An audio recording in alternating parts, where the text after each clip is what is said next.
時間なんて気にしない気分は最高だけどびっくり世界が Welcome to the Super Sentai Brothers. This is episode 9 of The Spy Who Loved Megaranger, the internet's best and only podcast dedicated to Denji Sentai Megaranger. Every week, we watch an episode of the show and we share our thoughts with you, the listener. My name is Matt J. With me, as always, is my co-host and brother, Dave. Dave, how you doing today? Doing pretty well, man. Doing pretty well. It was hot today, and but it's raining now. We got a little rain. Things cooled off. It's delightful. I feel like more and more, like, am I crazy? It feels like more and more we are skipping past like spring and fall. Like Yeah. Like, in my imagination, you know, spring is like a fourth of the year. And it feels like more and more just like, nah, there's like half of it is winter. And then there's like a week where it's kind of spring-like. And then it's just summer. And then it kind of does the same. Fall seems like a little bit better. This is a new podcast that we're doing where we're climate change speculators. Yeah. I think it's going to be a ton of fun. I mean, climate change observers, more like. That's a better way to say it. Now, let me tell you how it used to be when I was younger. When I was a kid, we had all 4 seasons. No, I think that you're right. I think that we had a weird cold spring this year. Like, my shift from wearing a cardigan and slippers around the house over to wearing, like, jorts and a tropical shirt around the house was like it was there was very like a 2-day jump. Now I think that this year it was also exacerbated by the fact that, like, man, I don't know, it might have been nice outside sometimes, but I wasn't going outside to, like, enjoy those moments. Oh, well, man, I can tell you, it wasn't. It was. Okay. There were not moments probably that you missed, because if there were, I would have told you about them, because I would have been outside with my kids. Oh, right on. Yeah, so that's not great. But you know what is great, Dave? Is this week's episode of Denji Sentai Megaranger. It is episode 9 called Exposed, the Demon-Filled CD. It is extremely rules. Good. Yeah, it's real dope. This is a very good episode. And I'm very much looking forward to talking about it, which we will do soon. But of course, we won't do it quite yet. Because first, we need to engage in our officially award-winning opening segment. Dave, shining in the heavens, there are 5 stars. What is our first star of the week? Man, our first star of the week, it's Isolation Update. Isolation Update.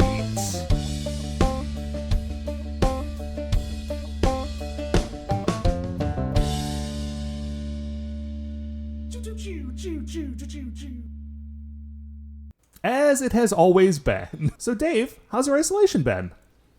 You know, it's actually going pretty well. The weather, the weather broke, and that has made just an enormous difference for us. Huge difference. Yeah, like, I got the kids outside today. They played with the hose, which was like a first. Like, they had never done that before. Oh, really? Yeah, it's, just like, well, last summer they were only, 2.5. And so they weren't necessarily interested. But this summer, like, Dad got the hose out with, like, the spray nozzle and was just, like, blasting over the hose. They, like, ran around shrieking. They had an amazing time. That sounds great. Yeah, it was fantastic, man. The laughter of children. So, yeah, things are going pretty well. I kind of didn't want to say anything before because I didn't want to, like, publicly commit myself, but I have been on a workout regimen. Nice. I've been working out a few times a week, and I've managed to keep it going for I think a little bit over a month. Oh, wow. So that feels great. Yeah, it's the first time I've done any, like, really regular exercise in a decade, I want to say. Man, it sounds real bad when you say it like that. But yeah, probably about a decade, maybe actually a little bit more as I think about it. Right on, dude. That's very cool. But yeah, things are going pretty well. How about you, Matt? Yeah, it's going right now. It feels like it's going pretty good because, as you say, the weather broke. So it's comfortable now. which is nice. I have my windows open pretty regularly, which is good. Although I do have to be a little careful about it because I live super close to the lake, right? So there is this period, there's like this week or two period every year where, I don't know if I've mentioned this on the show before, but like the insect wildlife is... Oh, yeah, it just goes wild. Right, like... Yeah, like it goes, like it has very set cycles that, like, having lived here now for like 7 or 8 years, I think 7. I'm not going to do that math right now, but it's been a while that I've lived where I live. And like, there's just this 2-week period right around this time of year where there is this one particular type of like tiny bug that is everywhere. And then like in a week or two, we're going to hit like the period where there are suddenly a bunch of spiders. Oh, fun. Which is, you know, the first time, like the first season when I would just like had to get used to like weird big spiders hanging out on the other side of my windows, they kind of creeped me out. But now it's been a few years and I just take solace in the fact that they're on the other side of the window, taking care of all those huge. Like annoying flying bugs from the previous weeks that I didn't like anyway. Oh yeah, man, that's a big one. Spiders are bros in many ways. In many ways.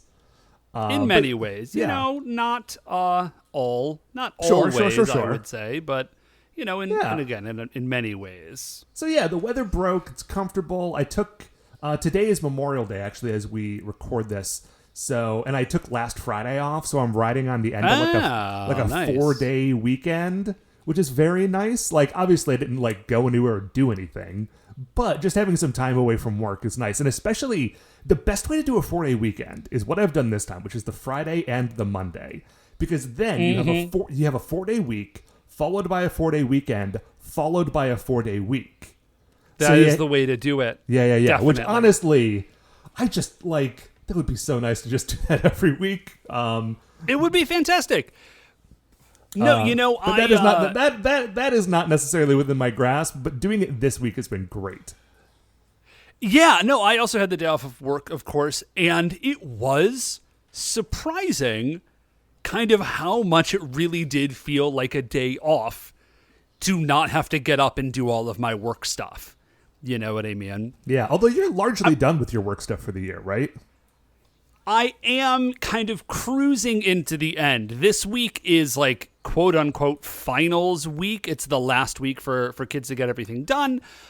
But as I predicted, I think I will actually have a slightly busier week than a finals week normally would be, because a lot of kids are suddenly realizing that the school year is over and they have not done any of their like for like distance 2.5 learning months. stuff.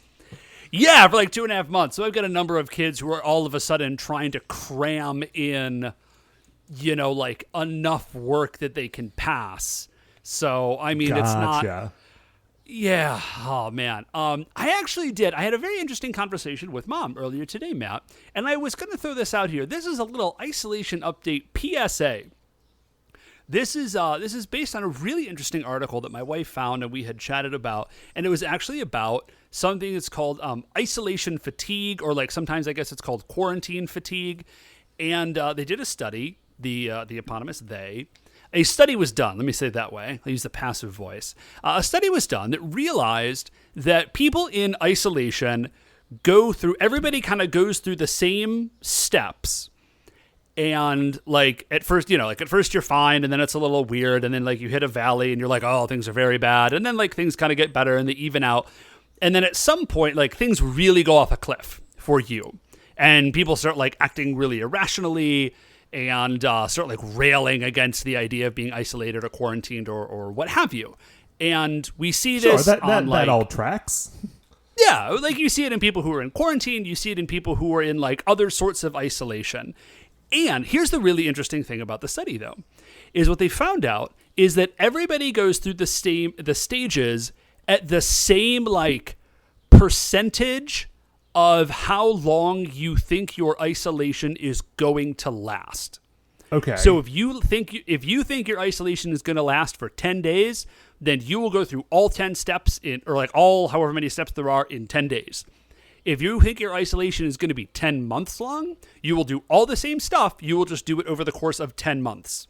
And you'll kind of hit those behaviors and feelings at the same percentage milestones effectively. Okay. Does that make sense? That does make sense. Although I wonder how that affects the current situation where we have no idea how long it's going to be.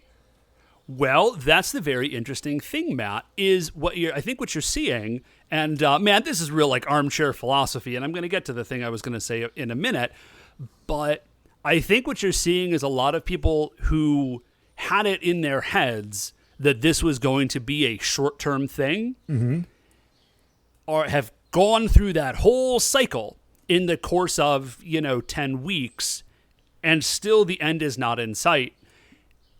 And they're really railing against that. And so this is the PSA. This is what I was actually going to say. This is like the rare moment of seriousness, which is, I think the best thing that you can do, and this is we're kind of where Beth and I were heading into it, and we've been feeling fairly okay, is do your best to just get it locked into your head that, this situation is kind of semi-indefinite, guys, and we don't know when it's going to end.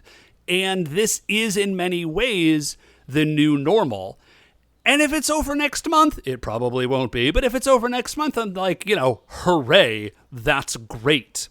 But if you tell yourself, oh, surely it'll be over by Christmas, and it's not, you're going to have a real problem in yourself. And if you can just do your best to convince yourself that, hey, this is just kind of indefinite, and who knows when it'll be over, and I'm just going to adjust to living my life like this for the foreseeable future. It's tough, but in the long run, it'll do you a lot of good. So that was I don't have a joke. That's not a joke. That's just a real thing, and it was a real conversation. I was like, you know what? Let me say this to the handful of people that are that listen to our show. So hopefully that was helpful for you, Matt. What is our second? Let's say something funny. What's our second star of the week? Dave, our second star of the week is that I have realized something. This is actually sort of, I don't know. I guess it's a continuation on Isolation Update, but it's a discrete thought, so I wanted it to be its own star. What isn't, Matt? Everything at this point in our lives is a continuation of Isolation Update. But I have realized that, my shopping habits and my eating habits have changed, super drastically during all this, because typically, well, shopping habits make sense. Eating habits a little bit less so. Well, okay, so here's the deal. When I was able to go out, I went out a lot. I was out of the house. Oh, okay, I see what you're saying. A lot. I did not I would say the majority of my meals were not things that I prepared. No, okay, wow, no kidding. No, I guess it makes sense. You're a single dude. Cooking for one is kind of a pain in many ways. Yeah, cooking for one's kind of a pain. And honestly, if you are dining out in a responsible way, it's not a huge price difference between that and, cooking for one. Because cooking for one always ends up with a lot of, food waste because you're not feeding a whole family. And, it's a weird thing to balance. And so I did a lot. Maybe I was exaggerating, but I would eat out a lot. And so I have realized that now that I'm eating in, and especially because my shopping habits are such that I'll get a grocery delivery once every week and a half. Mm-hmm. Whereas previously I would just, when I wanted to make dinner, I would figure out what I wanted to do, walk down this block to the grocery store, pick up the things that I wanted, come back and cook them, right? Right. Well, now I have to just sort of order stuff that I think I will eat in the next week and a half. Either that or I need to do really intense meal planning, and I'm not going to do that. Or rather, I have not been doing that. That precludes the next thing I was going to say, which is you should start meal planning. No, that's definitely not going to happen. And so I've realized that the thing that I noticed is that I have not bought meat in 2 months. No kidding. Yeah, and it wasn't on purpose. And it just kind of occurred to me the other day, like, oh, like I still have like cheese and eggs and, like animal, like dairy products around and stuff.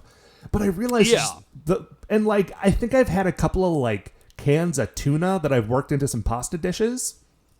But just like a piece of red meat, like beef or pork, I straight up have not eaten in like 2 months.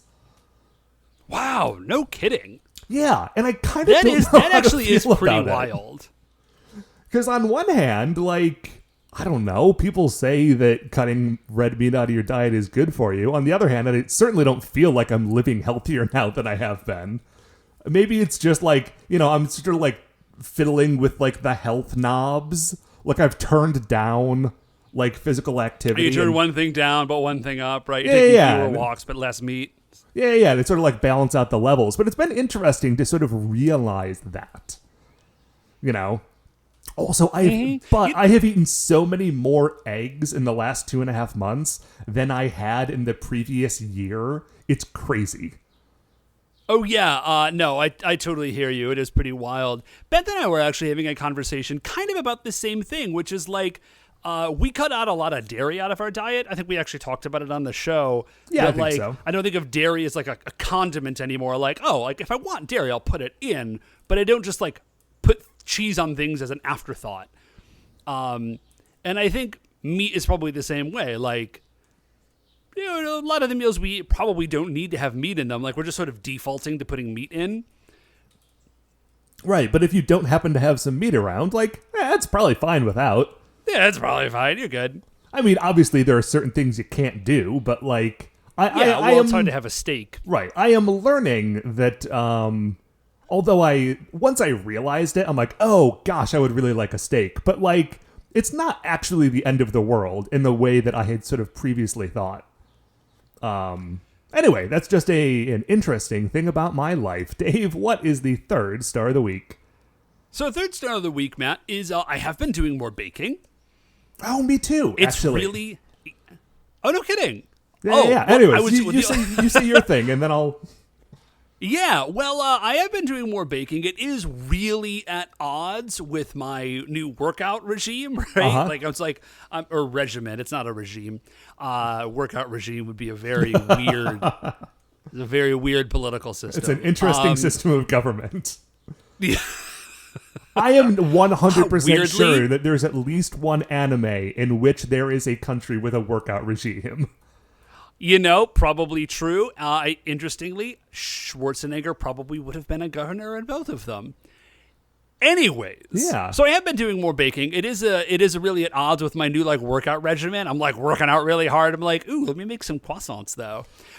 So I've been continuing to kind of experiment and tweak with croissants, and then I said, let me try something different because our Aunt Suzanne mentioned on Facebook, she's like, you could make these other things, and is like, what? And I said, like, what's a Jesuit? I've never even heard of this, and it's like a puff pastry filled with frangipane.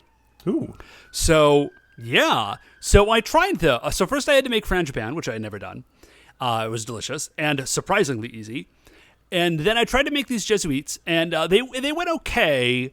I didn't seal, because what it is it's like you put puff pastry down, and you put frangipane on top of that, and then you sort of like seal a second layer of puff pastry over the top of it. And I didn't seal them quite right. And so when I cooked it, the frangipane leaked out the side, and then I think that messed with like the rise of my puff pastry layers. Mm-hmm. They still tasted good, just my puff pastry ended up a little bit dense. But since I had all this extra frangipane, I was like, ooh, let me try and make like a tart thing. So I made some tart dough, which is really more of like a sugar cookie kind of thing. And so I made a poached pear and frangipane tart, which turned out super good. And then I still had frangipane left over, and I still had tart dough left over. And so I was like, this morning, this was the cool part. I was like, oh, I've just got this tart dough, and I've got some frangipane, I've got some blueberries. Let me just like throw together this blueberry tart, like pop, pop, pop, pop, pop. And it took me like half an hour of active work, and it turned out perfect. I felt amazing. That sounds great. So the other, the last time I made croissants, I made almond croissants. I made some marzipan, and they were really good. And Buddy Bear was like, "What about coconut?" And I was like, "What about coconut?" Interesting And thought. he said, "Yeah." He's like, "You make a coconut croissant?" And I was like, "No." He's like, "You ever have one?" I was like, "No." I was like, "Bud, I think you just invented the coconut croissant. Let's give it a shot." So I'm still sort of puzzling about how to make that happen, but that's next on the list. So you did some baking. Yes. You said. Yeah, I mean, listen, like, if you have been on social media at all in the last 2 months, you have probably seen that everyone has been doing some baking, and eventually I just cracked. I'm like, okay. This is the thing. If it turns out that everyone in the world can bake some kind of bread, like, based on what I'm seeing on the internet, then, like, you don't want to be the one guy, right? Like, surely this is not as beyond me as I thought it was. Like, so I just looked up a recipe because I think I mentioned a while ago that I got like a new Dutch oven. Yeah, and I know that like people bake bread in Dutch ovens, like that is a use of them. So I just Googled like Dutch oven bread recipe, and I found I think it was a New York Times recipe that was like, listen, this bread, it's like a no knead, like overnight rise Dutch oven bread. It's almost it is just flour and yeast and salt and water, and you don't even have to knead it. You just like make the dough and let it sit, and then fold it once or twice and toss it into a hot Dutch oven. And like awesome. And like, Love it. if a 6-year-old could safely operate an oven, they could do Like, this. they no problem. would be good. Like, it is that easy. I'm like, okay, that seems approachable to me. I'll tell you what, I did it. Turns out bread is not like, at least this particular kind of bread is super easy and very nice to have around. that's fantastic. And of course, now that I've like done 2 loaves of like the easiest bread in the world, I'm Googling like, okay, how do I make a baguette really? Well, that might be an experiment for a later time. give it a shot, man. Why not? Who knows? So, Matt, our baking endeavors aside, what is our 4th star of the week? Dave, our 4th star of the week, and I'm realizing now that we need to move quickly because we are already like over 20 minutes into the 5 stars, is that a good TV show is back on the air. It's been back for a couple of weeks, but we haven't talked about it because I forget to talk about TV shows because I honestly don't watch, outside of like this Sentai that I watch every week, I don't watch a ton of TV, but I really love the show What We Do in the Shadows, and there is a 2nd season of it. Oh, my dude. Yeah, Beth and I eagerly await each episode. It's killer. It is on my like short list of 5 current TV shows that I like. I'm not sure what those 5 are off the top of my head, but I feel like it's like the number is not larger than that. Yeah, I think that's legit. If you're not aware, What We Do with the Shadows is a show that started out as a movie of the same name, starring Taika Waititi and Jermaine Clement, and a third guy that I feel bad I can't remember his name. Darby's in it. There's other people in the movie, but anyways, and then they turned it into a series on Hulu, and it is like a Office style documentary, but about vampires. it is, And it's just extraordinarily funny. Good. It is astonishingly funny. Nothing I can say about it is going to be as funny as you just watching the show. So this is really more of like a PSA, right? That if you want something to watch and somehow you haven't seen this show, it is very, very funny. It is very good. It is. There's some swears. It is not a family show, but it is very, very funny. Yeah, I think the thing that I found most like surprisingly funny in the first season, has continued to be funny, is the character of Craig Robinson. Yes, Mm-hmm. So there's a house full of vampires, and 3 of them are sort of like traditional vampires, and one of them is just this guy named Craig Robinson, who is an energy vampire who just like draws his power from annoying people, and the stuff that they do with that in the show is very good. Yeah, like you would think that it would be like a one-off joke, and they continue to plumb new depths of the very good humor in that. Yes. Anyway, Dave, quickly, so we can move on with our lives, what is our 5th star of the week? Man, I feel bad that we're running out of time to talk about this star because it is maybe my favorite thing in the stars this week. We are back to playing Mage. We're playing Mage with Mark and the crew that we've been playing this game for 20 years. Yes. I mean, not every week. Yeah, not every week, but on and off for 20 years. We had started another game, and it just kind of required too much psychic energy from one of the players to get into the headspace of like a new mage character. And Mark was like, hey, I think I've got some stuff I want to do with our old characters. And so we're running those characters again. And man, guys, like, I love playing role-playing games with my friends, and Mage is my favorite game, and this is my favorite game to play with some of my favorite people. And I'm just stoked to be playing it again, man. It just feels really nice. Good. It's very nice to, like, have a character like this that I've had for so long that I can just, like, return to and get back into, like, their headspace. It's like visiting an old friend, but the old friend is, like, a thing I made up that lives in my head. Now that I've vocalized that sounds unhealthy, but trust me, it's good. Anyway, Dave, you know what else is good? It's Denji Sentai Megaranger Episode 9, Exposed, the Demon-Filled CD. We are going to take a break, and we will be right back.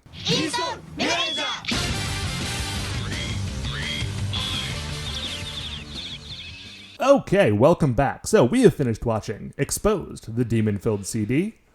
It is written by Junki Takagami. The original air date was April 13th, 1997, and it is very good.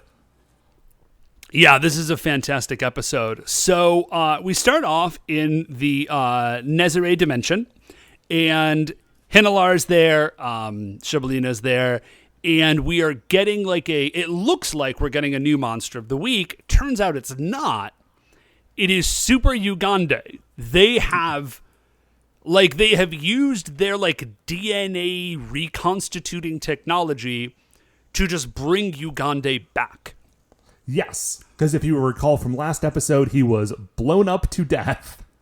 Yeah, so that is pretty wild that they can apparently just copy and clone themselves. That seems huge. Yeah, I don't know if they can do that with everyone or if it's specifically Ugande, because Ugande's look, I think we've described it before, as he looks like a vector art computer gridline man.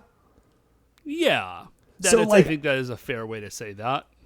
So I don't know if there is something about the sort of creature he is that can be recovered and reconstituted. I don't know if they could do that with Shibolina.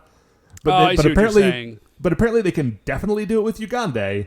And now he's he looks mostly the same, right? It's that same vector art thing, and his head still looks the same, but now one of his arms is kind of bigger and more armored and bulky, and he's got this weird twisty spike coming off of one of his shoulders, this pauldron thing.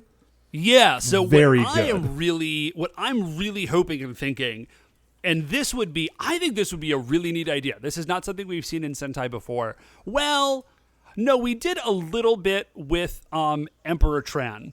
The idea that you've got one monster that sort of levels up over the course of the season. I think it would be super rad if Ugande goes back into the field every once in a while, gets defeated, and then they reconstitute him, and he's slowly getting crazier and crazier and crazier. That would be because great. He is more powerful. He's more powerful now. And he's yes. Oh, I'm so much let me get back out there. But his arm sparks and kind of fries, and Hinelar says, no. He's you just kind of got out of the reconstituting machine. You're more powerful now, but you don't know how to control it. Right. So, you need to chill here while you sort of, recalibrate to your new body. Yeah. Ugande sort of balks at this a bit, but recognizes the wisdom in it. And Shibolina's it's cool. You chill here. I've got something cooking this week. Right. And the thing that she has cooking is a plan with Bat Nezare. And Dude. Bat Nezare looks very good. Yeah, it's an extremely cool. It's just a very cool look. He looks like a big. He kind of looks like Man-Bat, but with kind of like a technological vibe to him. He's got a great entrance though, because they don't like constitute him out of machine. I guess because they were just using it for Ugande. Shibolina just goes Bat Nezare, and it like quick pans up to him, and he's just hanging upside down from the ceiling, and then he flies his wings open. He goes like rah! He makes like a crazy bat noise. It's super cool. It's very dramatic entrance. So we go from there. And we see Chisato and Kenta, and they are up on top of this building. Chisato's there to take some pictures. Kenta is hauling all the gear around, and he says, "Hey, this is really heavy. When you said you needed my help and that you wanted to take pictures, I thought you wanted to take some nudes." Which, like, Kenta, my man, dude, not a great look from Kenta here. There's going to be a lot of very quality Kenta stuff in this episode, but he starts off pretty low. So obviously that is not what they're there for. Chisato just thinks it's a nice view from on top of this building, but she looks down with her camera and she sees a little kid running away from a teenage girl. And the kid is like shouting. The teenage girl grabs him, like rummages through the kid's bag, pulls out a CD, and it's like, aha, I've stolen your CD. And then just like leaves him there. Yeah. So like Chisato and Kenta run down. Chisato finds the girl first. She finds the girl. She snaps a few pictures of the girl and is like, hey, and grabs the CD from her. The girl says like, hey, you're a thief. Give that back. But, you know. Chisato's like, well, let's talk about that for a second.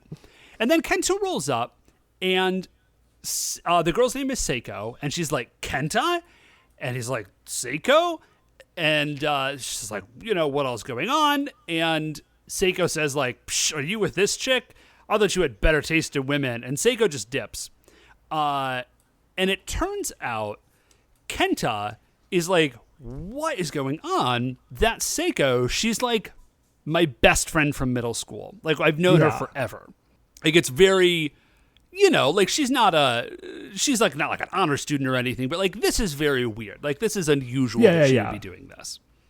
Yeah, so like, okay, so we cut to the CD or the computer club room. Yeah. So Dr. Kubota Skypes in and he says, hey guys, there has been this like super violent crime wave going through Tokyo. It's been a bunch of kids, like elementary school through high school aged.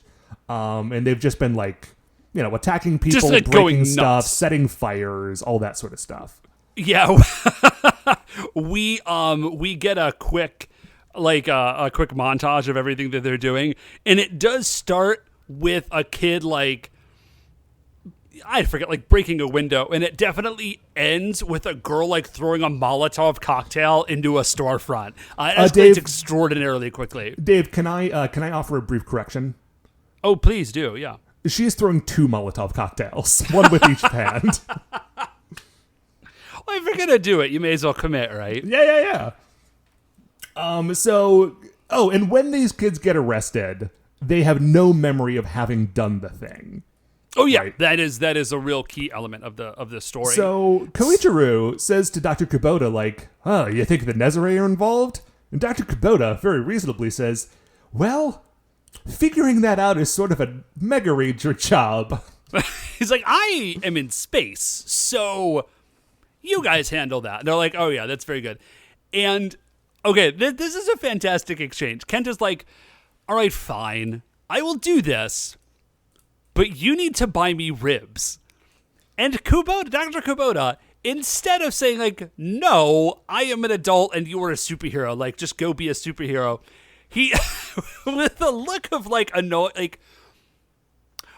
with a look of chagrin, I think is a better way to say it, on his face, he pulls out his wallet to check if he has enough money to buy Kenta ribs. And Koichiro's like, "Dude, stop it. Like, you can't keep asking everybody for food." There's a really great touch where like he opens up his wallet, checks to see if there's any money, and then just reaches over and like disconnects the call. I forgot about that part. So Kenta and Koichiro are fighting actually a little bit. They're fighting. Chisato walks in. He's like, hey, I've developed the pictures of this girl of Seiko, who had been stealing the CD. Yeah. And she passes them around the room, and everyone's looking at him like, this girl looks like she's bad news. She's going to give this school a bad reputation. And they're all just like talking about her as though she's like the most evil creature on earth. Yeah. Oh, yeah. They mentioned obliquely, she does go to the same school that they do. Yeah. So Kenta's hearing all of this, and he's like, hey, no, man. Like, I don't want to hear all this. Like, she is a good person. Yeah. She is a really good friend. Like I said, I've known her forever. She's not an honor student like you guys, I guess. He storms out and goes up to the rooftop, and Chisato follows him up there, and they sort of continue this conversation, just the two of them. Yes. There is a lingering shot of a statue that is, I guess, in front of the school. I have so many questions about this statue. It is a dude who is like burly but not muscular, I guess I would say, and he is wearing like very rough trousers with what appears to be like a rope belt, and he has got, I think it's like a wild pig behind his back, and he is like holding it by its hind legs as though he is either like carrying it home after hunting it or getting ready to like body slam it. I can't tell which. But in any case, I like the juxtaposition of this statue and the high school. I just have so many questions. Next time we see the name of the high school, we should look up the name to see if it is like... Because, like, if this thing is at the school, maybe this school is named after whoever this statue depicts. I have no idea. Maybe? So Chisato and Kenta are still talking, and Kenta's like, listen, I know what we saw, but there's got to be another explanation, because, like, listen, she's not like a big smarty pants like you four, but she's a good person. Like, when I was in middle school, I got suspended, and when I was out of school, like, she was the one who took all the notes for me so I could like catch back up. She's a good person. There's got to be another explanation for this. And Chisato, to her credit, is like, really, okay. to her credit, yeah. Yeah, she's like, listen, okay, you believe in her and I believe in you, so like, let's the two of us go investigate this together. We cut up to the Nezare dimension, or out to Shibolena sort of says, hey, this is going pretty well. We want to sort of like, can I get your go-ahead to continue on with this experiment? We want to ramp up the violence. Oh, sorry. You know what? I was a little bit wrong before. This is where we get the montage of all the violence. And there are 3 teenage boys who are wearing just the most like deliciously like late 90s clothes. Now they are beating up an old man, so that's bad. That's less delightful, yeah. Yeah, but they are definitely wearing like Jinkos, and I think one of them has like an upside down to the side sun visor, and that was a real delight for me to see. So Dr. Hindelar says like, yes, Shibolena, go for it. She has like a human form, and she goes down to Earth, and she meets up with Bat Nezare, and she says, hey, great job, Bat Nezare. Keep it up. Right, so Bat Nezare, a panel opens on his chest, and a bunch of like cyborg bats fly out of the hole behind the panel, and they like fly down to this CD store, flying through the windows, and all like transform into little like bat-shaped stickers that are on the CDs. And this is the same bat-shaped sticker that I think we forgot to mention it. The CD that Seiko stole from the kid earlier in the episode also had this bat-shaped sticker. And she mentioned it. Yeah. We did forget to say, but when she pulls it out to look at it again, she's like, it has the sticker. Yeah. So next day, Kenta and Chisato are sort of out investigating Seiko's activities. Yeah. So they are kind of looking around, and they see her in the CD store, and they see her stealing CDs. One of the CDs she steals, I couldn't catch the rest of it, but it definitely said Estee Lauder on it. Yeah, I did a lot of like freeze framing. I think because they were like actually showing the covers of these CDs, but they didn't want to pay to like show real CDs. So I'm pretty sure that what they did is they just like had a fashion magazine and cut out squares from various things and put them in like CD jewel cases to look very, because like if you're just looking at them for a that would make second, sense. it kind of looks like a Yeah, regular you can't CD quite cover. tell. But that was just an easy way for them to like get around, rights for this sort of thing. Oh, Matt, there was something I forgot. I was going to interject a moment ago. So when we say that Seiko is in a CD store, here's what we mean. She has gone to a physical geographical location, and in that location are a lot of shelves, and those shelves are filled with physical CDs that you would buy. Right, and And there's then you music would have to- on the CDs. Then you would have to put that Yeah. into like a CD player, or maybe into For the our CD-ROM, younger listeners. right? Or maybe into the CD-ROM drive of your desktop computer, where Yeah. you could Oh, then and- like download the Imagine songs it like to this. it. Yeah, imagine it like this. It's like a vintage record store, but instead of records, there are CDs and they're new. Yes, That's kind of what this was. these stores that's used where to they be are. everywhere. Yeah. When I was There a would be boy, there would be multiple CD stores in the same mall. that is looking back on it, that is true, but also weird. Anyways. I mean, there are also multiple bookstores in the mall. Yeah, but I feel like they all had, well, maybe the CD stores had different vibes. I don't know. So anyways, Seiko is definitely stealing these CDs. Chisato confronts her and is just like, hey, you are clearly stealing all of these CDs. Seiko has a look. She's like, I feel bad. And then she just kind of like throws all the CDs out of her bag into Chisato's arms and she runs. Kenta chases her. Right. Chisato tries to chase, but forgets to put the CDs down first. So when the guy who works at the CD store sees her, he says, hey, you have to pay for those. You can't just walk out with that stack of CDs. Yeah. So Kenta does run up. He catches Seiko, and she says all of those CDs had a bat on them. And she kind of says, like, she doesn't quite know exactly what the deal is. But she says, I know that something is going on with these CDs, and it's specifically the ones that have this bat on them. Right. She says, like, come with me. We can discuss this further. Yeah. Shibolena, in her, like, human costume, which is just different clothes.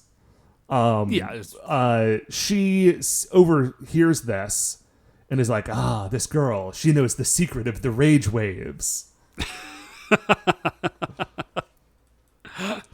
So from there, we are back to the Digital Research Club.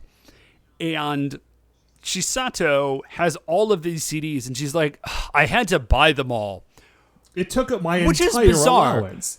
Which, Two things. First of all, it's bizarre. It's like, I feel like you probably could have just given them back or said, oh, there was another girl who was trying to steal them, and then she handed them all to me. Here are your CDs, good sir. yeah. And then also, yeah, as you say, she's like, it took my whole allowance. There's like 15 or 16 CDs there. Yeah, and CDs used to be very expensive. Yeah, I mean, not like crazy, but like between like $12 and $15 a piece. Yeah, easy. So like they are, I don't remember exactly how much they were, but I do remember that like when iTunes first came out and they were like, the whole album is always going to be like $9.99. I remember being like, oh wow, that's a very good price for a full album's worth of music. Yeah. Anyways, So her allowance is apparently through the roof. yeah, it's just like at least $100, which is nuts. Anyways, Shun notices this bat mark, and he's like, what's up? And Ko says, I don't know. Koichiro says, I don't know, man. Let me just listen to one of these CDs. Pops in the CD, puts it on, predictably flips out, starts trying to choke Shun out. Right. They grab him and pull the headphones off. And he looks down at Shun and is like, Shun, are you okay? Why are you coughing? What could have happened? So we get confirmation. Okay, these are the CDs. They do make you crazy, and they also make you forget being crazy. Now Yes. they know. So we get the quick break, and then when we come back, they are on the line with Dr. Kubota. And they've sort of explained, and Dr. Kubota sort of has it figured out. And he says, listen, if it is it must be some sort of subliminal sonic wave.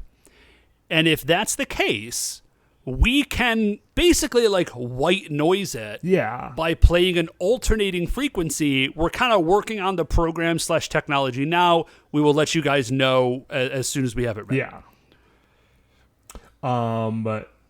So we cut back to Seiko and Kenta, and she is saying, hey, Kenta, did you hear that Yuji, who was just I guess a mutual friend of theirs, went crazy and got himself arrested? And we see this cutaway flashback where this guy is just breaking a bunch of cars with a baseball bat.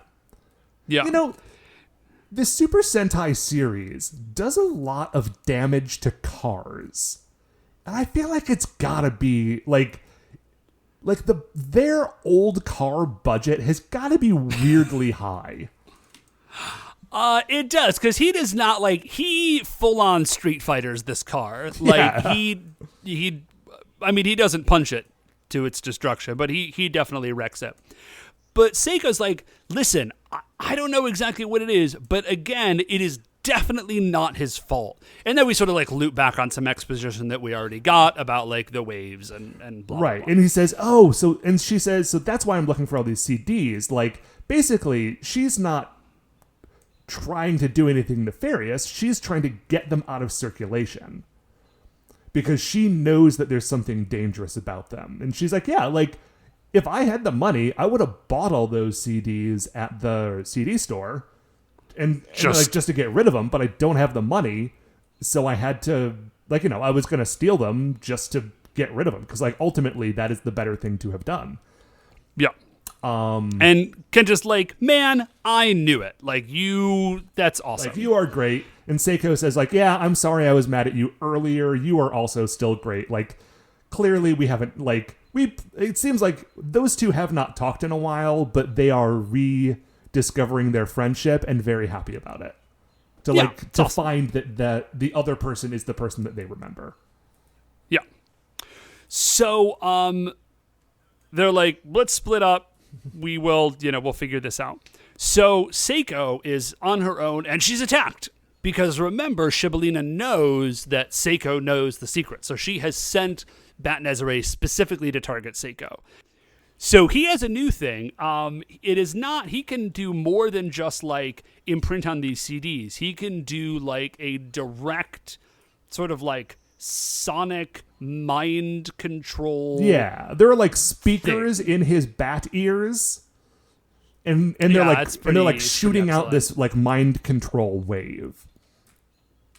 Kenta runs into the other four. They sort of realize that they have sort of both discovered the same information independently. That Seiko is cool, and the problem was the CDs. And they're okay, yes. But where is Seiko? We need to find her right now. We are not totally sure. So we're back to Seiko, and she's being mind controlled. And Bet Nezare says, I don't know, I'm not sure where the knife comes from, if he tosses it to her or what, but there's a knife and she has it. And then Bet Nezare just says, okay, next step, stab yourself in the throat. Yeah, very raw, Megaranger. Yeah, that's a rough way to that's a lot, man. That's a lot to just throw out there. This is a heavy episode. We're starting off with Kenta hoping to get nudes of Chisato, and we're kind of ending up with a bat person mind controlling you to stab yourself in the throat. It's rough. Yeah. Anyways, thankfully, Chisato finds her and throws a rock to knock the knife out of her hand before she's able to stab herself. Yes. She picks up the knife again. Bat Nezare tells her to attack Chisato. They're sort of struggling with the knife. until Chisato is able to, she's holding like this headphone contraption. She's able to get it over Seiko's ears, and it is the thing that Dr. Kubota has developed that can like counteract the mind control stuff from Bat Nezare. Yes. So she gets it on, and hooray, Seiko is okay. But while this is happening, of course, Chisato is not wearing the headphones herself. So she has a little bit more resistance, maybe because she's a Mega Ranger.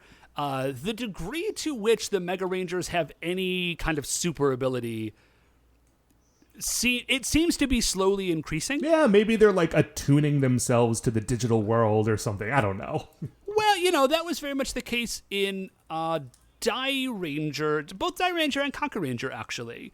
That it first started out like they were only kind of had super abilities while they were henshined, and then as the season progresses, they kind of get more and more super, even outside of that. So they're sort of struggling. The other 4 have since henshined, and they now arrive to chase Bat Nezare off. Yep. They do that. Chisato and Seiko have this moment where they're like, okay, thank you so much for saving me.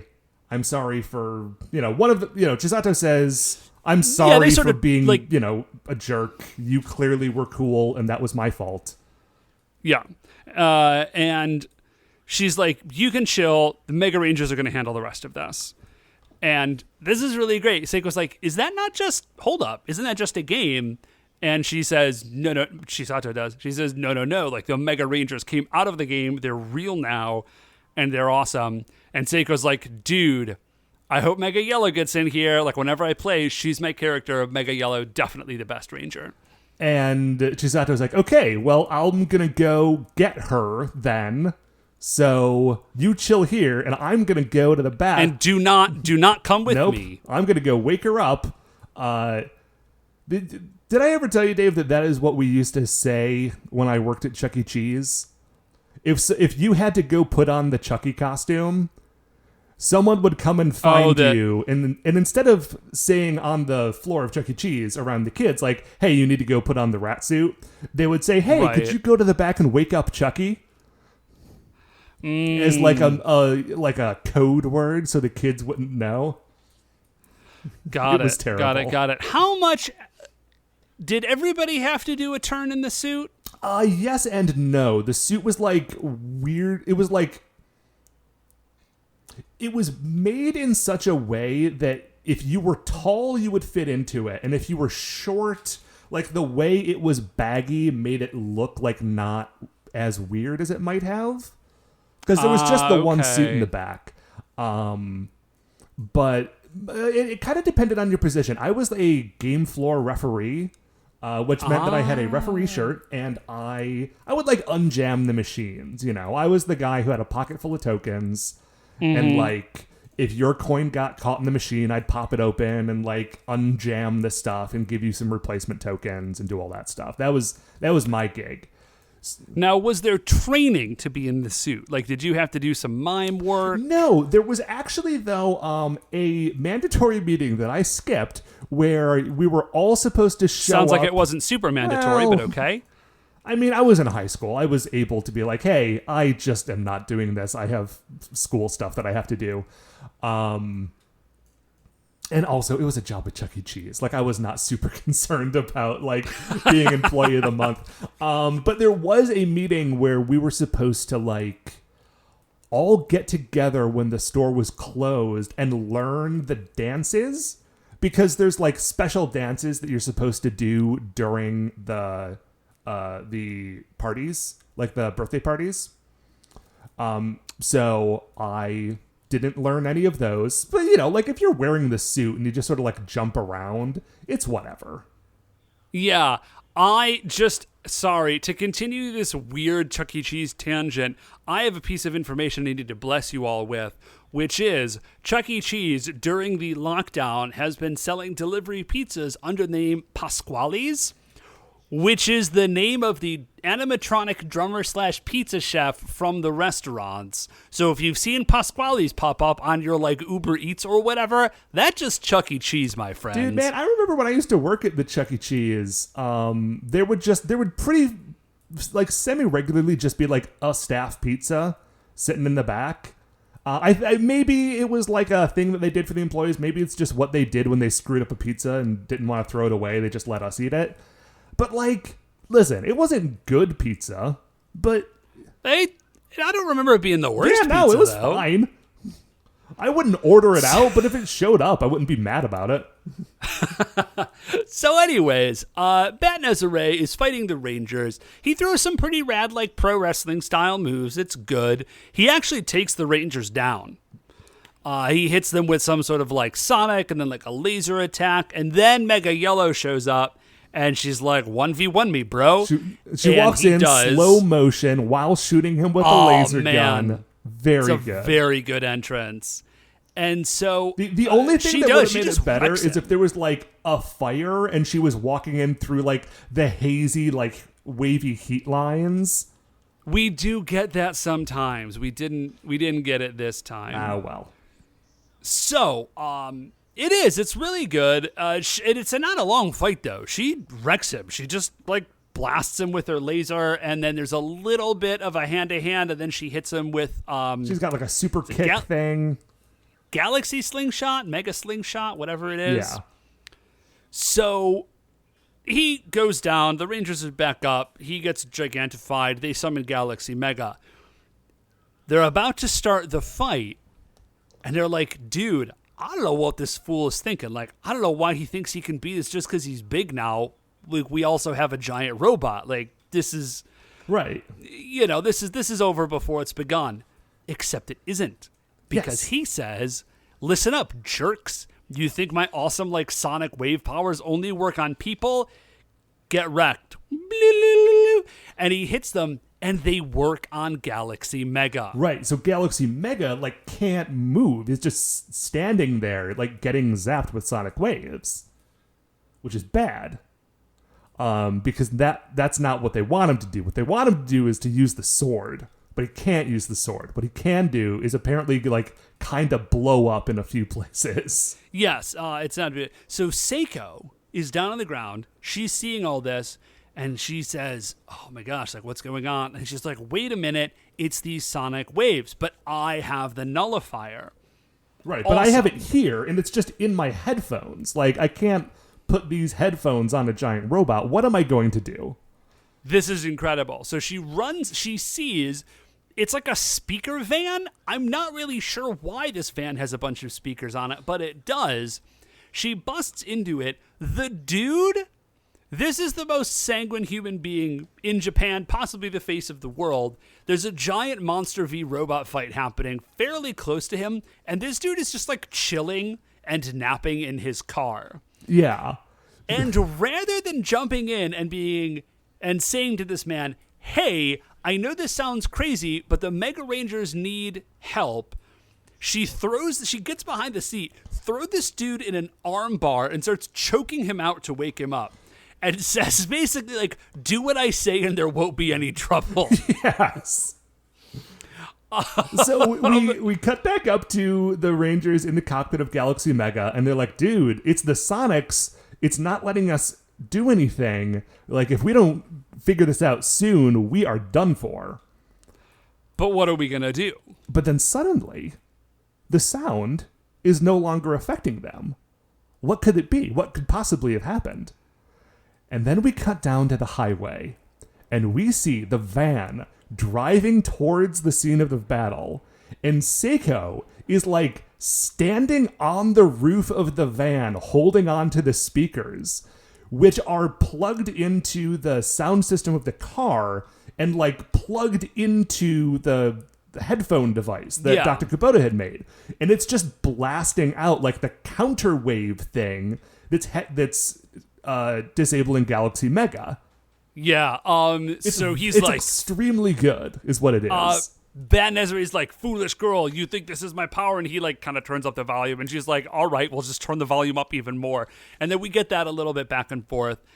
And then Bat Nazarite kind of comes to his senses and is like, oh, wait, you're a very small person in a car, and I am the size of a building. Like, I'll just squish you. That will solve this problem. Like, I don't need to be louder than you. So he goes to, like, reach for the van, but then his hand gets caught in a laser whip because the Sonics are no longer affecting Galaxy Mega, so now he is able to, like, hop in. So, like, he stops him from grabbing the van, he pulls out his laser rifle and shoots him a few times, and destroys the speakers on his head. So now... Yeah. Well, so now basically the fight is over.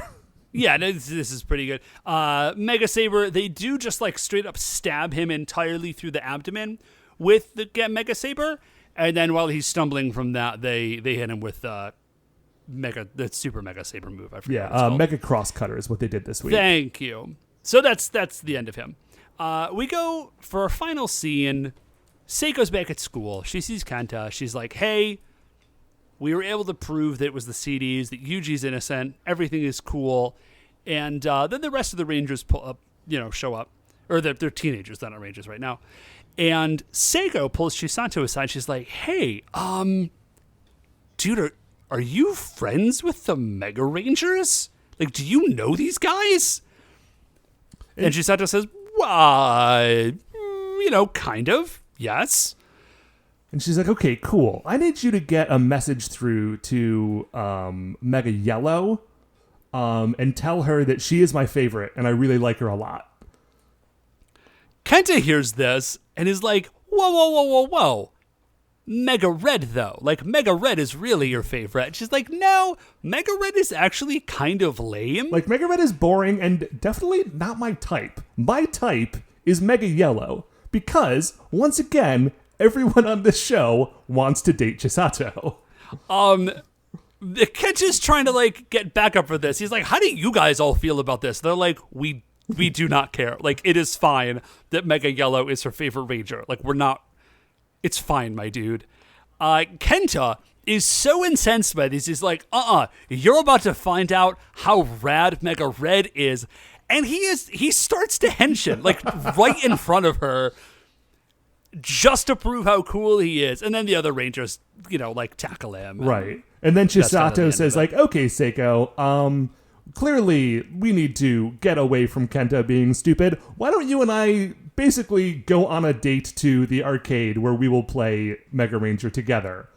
And because you have chosen correctly, Mega Yellow is the best. And that's the end of the episode. Yeah, Dave, but of course it is not the end of our episode, because before we get out of here, we need to determine where Bat Nezare lands in the Creature Royale. Well, okay, Dave, actually, normally we would see where Bat Nezare lands on this list, but here's a very small spoiler for next week. This is not the last we are going to see of Bat Nezare. Oh, okay. So we could either rank him now and then re-rank him next week based on his showing then, or we could just wait until the end of next week's episode and like count both of them together. No, I would say let's just kind of wait. If you happen to already know that, Yeah. Let's just wait and do it next week. Next week, by the way, another very good episode. It's going to be a Shun episode. You're going to love it. Love it already. I'm excited. Okay. By the way, in the after credits preview scene for next week's episode, it begins with a henshined Mega Red looking at the camera and being like, but seriously, Mega Red is the best one though, right? And then Mega Blue comes in. He's like, shut up. I need to talk about next week's episode. Extremely good. Anyway, but since we are going to wait, then that actually is going to do it for this episode of The Spy Who Loved Megaranger. Before we finish up here, I'd like to remind you all you can email the show at supersentaibrothers@gmail.com. You want to get any updates on future episodes or check out the things that we are talking about on Twitter, we are at Super Sentai Bros. If you like the show, please remember that shining in the iTunes review section, there are 5 stars. If you'd like to rate, review, subscribe on there, that would be very nice of you. Or if you'd just like to tell a friend, that would be equally nice. Super Sentai Brothers are a production of Retrograde Orbit Radio. If you'd like to listen to any of the other Retrograde Orbit Radio shows, you can find them all at retrogradeorbitradio.com. There is about to be a new episode of Spectre coming up. We just watched the Thomas Crown Affair. Which, I've never seen that. I hadn't either. I had seen bits of it. Anyway, if you want to hear me talk about the Thomas Crown Affair, I'm not going to do it now. You can listen to me at nausea. It's a very, very long episode, probably. Anyway, yeah, you can find that all at retrogradeorbitradio.com. Once again, we are the Super Sentai Brothers. I'm Matt. I'm Dave. And we'll see you next week for the greatest show on Earth. Mega, mega